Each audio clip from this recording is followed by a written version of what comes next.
They're delusional. They're the megalomaniacs. They're freaks, man. Power drunken freaks. That's who these people are.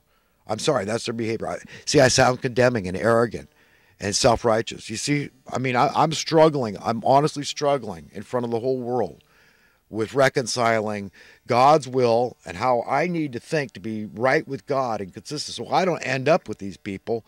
I've got this huge schism, this paradox, this battle I'm facing within my essence. It's like, holy cow, man, this is some powerful stuff.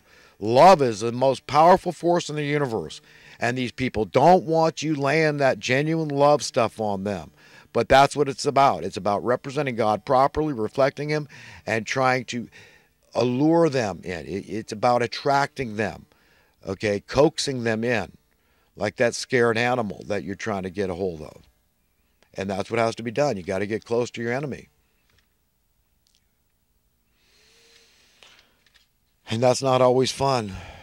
And just remember, no matter how hard you have it, remember there's just teeming multitudes of other people having it harder.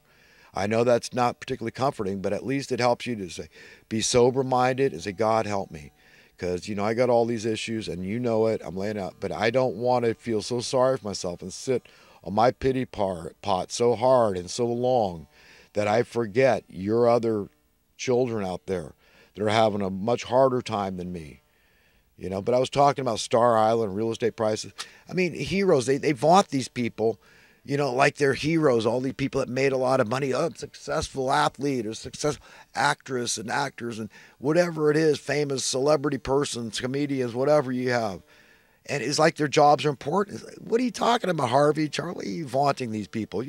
Why don't you vaunt the military at least? I mean, these guys that are out there putting their neck on the line day in and day out for strangers, people they don't even know. In law enforcement, they do the same thing.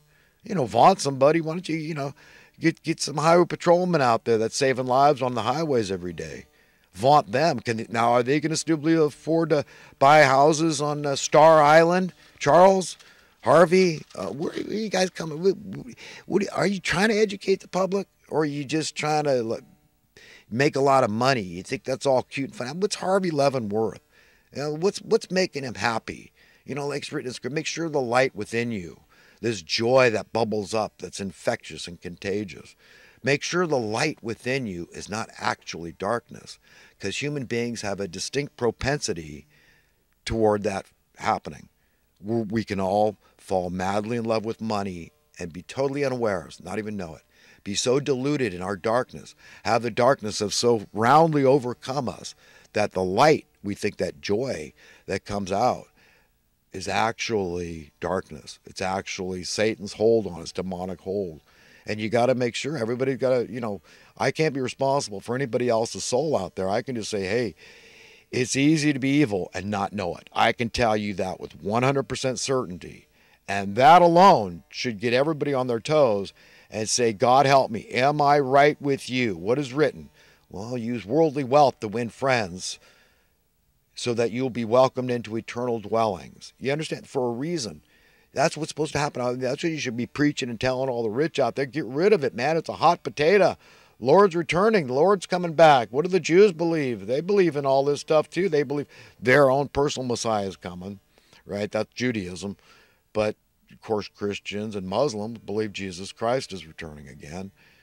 I'm telling you, I mean, it's all very heavy. And whether it's all a metaphor or literal, it has no bearing. Doesn't matter.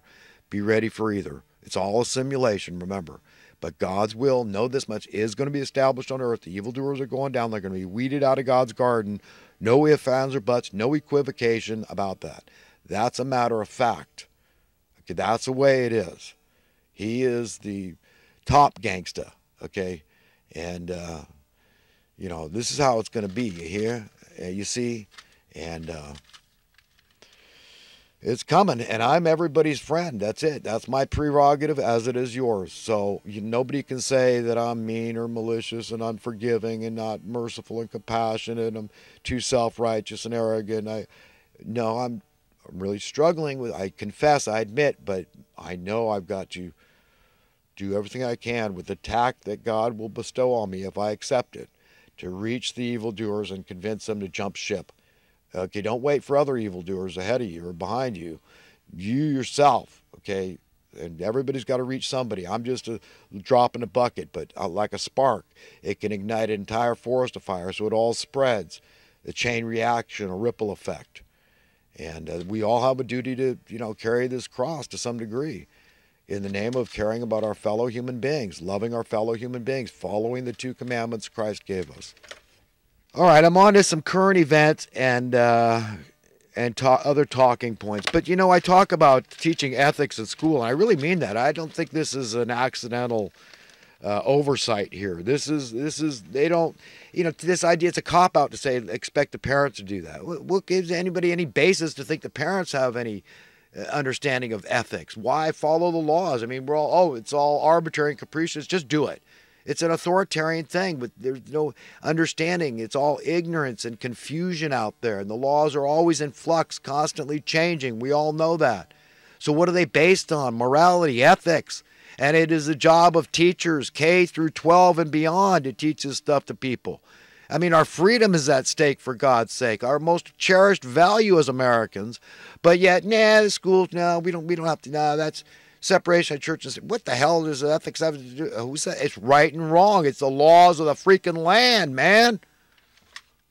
I calculated your odds of dying from the coronavirus, and it's 1 in approximately 21 hundredths. So it is a tiny, or as written as a decimal, it'd be 0.01%. That's based on 170,000 people dead in America, and there being 350 million people approximately in America. Now the United States Postal Service has officially been politicized. That's wonderful, isn't it? Now all Trump needs is one single case of fraud to exploit the dickens out of that. So just remember that. The most important part about serving each other is for our sanity. It isn't for money, though we need the money, and God knows that. I met a lot of homeless people that like Trump, and I have to wonder, but they've probably seen a lot more being done lately for them, and they probably appreciate that, I'm sure. Well, one thing about Trump, I've heard of less foreign war entanglements. So, I mean, the liberals ought to like that, right? But are we hearing him being vaunted for that? I suggest everyone read chapter 22 in Revelation. It talks about if anybody adds or takes away from this book. That just to give you an idea, we're told to test the spirit of what we read. You've got to have conforming information about God in order to decide if it's real or false, even what you're reading in Scripture sometimes. It could be changed, and the spirit of what is trying to be written and conveyed has been changed. This black lady just turned 116 and she still looks good. This might be why so many whites can be racist. Maybe they know intuitively that the blacks are a superior race. So, all the blacks ought to think about that, that possibility. They're just jealous. California's burning, got fires everywhere, just a typical summer here. A lot of people might not know this, but about grains, we think of grains. It comes from grasses, basically. We all eat a lot of grasses, parts of grass. And it's all very good, like the rice and the corn and the wheat and oats, just to name a few of the parts of grasses, either the seeds or parts of the plant. But it's all good stuff, the grasses. Thank God for the grasses and the grain, huh? Okay, friends, with the little bit of time I got left, I'm on to some thoughts from recent weeks. In a humiliating confession, I must admit to possessing a rebellious, defiant, demonic-like aspect in my character, a side I must be cognizant of and protect myself from daily. I believe this is unfortunately an aspect of all humans and needs to be, and in fact must be, confronted daily. We would all serve ourselves well to remember that no man whom claims to be quote, self-made and, quote, successful, cannot really be either. Since none of us created ourselves, we cannot ever be, quote, self-made, strictly, axiomatically, logically speaking.